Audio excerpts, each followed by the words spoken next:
కలియుగ దైవం శ్రీ వెంకటేశ్వర స్వామి యొక్క టెంపుల్ తిరుపతి ఉంటుంది అధ్యక్ష.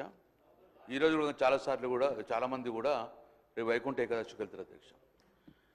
నా రిక్వెస్ట్ ఉంది అధ్యక్ష, జీరో అవర్గా భావించకుండా ముఖ్యమంత్రి గారు కూడా హౌస్లో ఉన్నారు కాబట్టి మనం తిరుపతికి వెళ్ళినప్పుడు చాలా కూడా అకామిడేషన్కి ఇబ్బంది అవుతుంది అధ్యక్ష.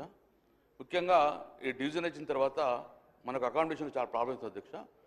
అదే కర్ణాటక వాళ్ళకు ఒక అద్భుతంగా కర్ణాటక భవన్ కట్టుకున్నారు అధ్యక్ష. అక్కడ ఉన్న ఎమ్మెల్యేలు కానీ లేకుంటే కర్ణాటక నుంచి వచ్చిన వారికి కూడా చాలా ప్రయారిటీ ఇచ్చేసి అద్భుతంగా కర్ణాటక భవన్ కట్టుకున్నారు అధ్యక్ష. తమిళనాడు భవన్ కూడా కట్టుకున్నారు.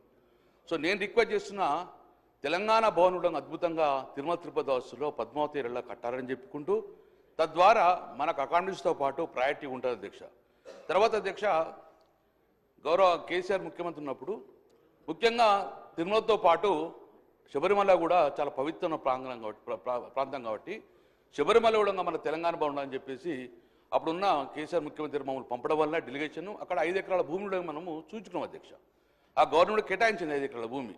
సో వెనువెంటనే ఈ ప్రభుత్వము స్పందించి ఆ 5 ఎకరాల భూమిలో శబరిమల కూడా తెలంగాణ భవనం కట్టాలని చెప్పి తద్వారా తెలంగాణ ప్రాంత భక్తులకు కూడా ఎలాంటి ఇబ్బంది కాకుండా చూదని చెప్పి గౌరవ ముఖ్యమంత్రి గారు దాన్ని స్టేట్మెంట్ చేయాలని చెప్పి నేను రిక్వెస్ట్ చేసిన అధ్యక్ష.